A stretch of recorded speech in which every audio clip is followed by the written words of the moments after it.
Raja Nainggolan, mantan pemain Inter Milan dan Bayangkara FC yang kini memperkuat klub Lokeren, ditangkap oleh polisi Belgia pada Senin 27 Januari 2025. Penangkapan ini dilakukan untuk investigasi terkait dugaan keterlibatannya dalam kasus penyelundupan narkoba.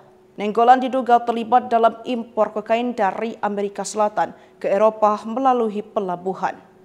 Menurut pihak kejaksaan, proses penyelidikan yang dilakukan FCP fokus di 2 titik, yakni wilayah pelabuhan dan Brussels. Sementara itu, pihak klub baru Nainggolan, KSC Lokeren, mengungkapkan bahwa mereka menghormati proses hukum yang sedang berlangsung dan mengedepankan asas praduga tak bersalah. Raja Nainggolan punya rekam jejak hitam di luar lapangan sepak bola.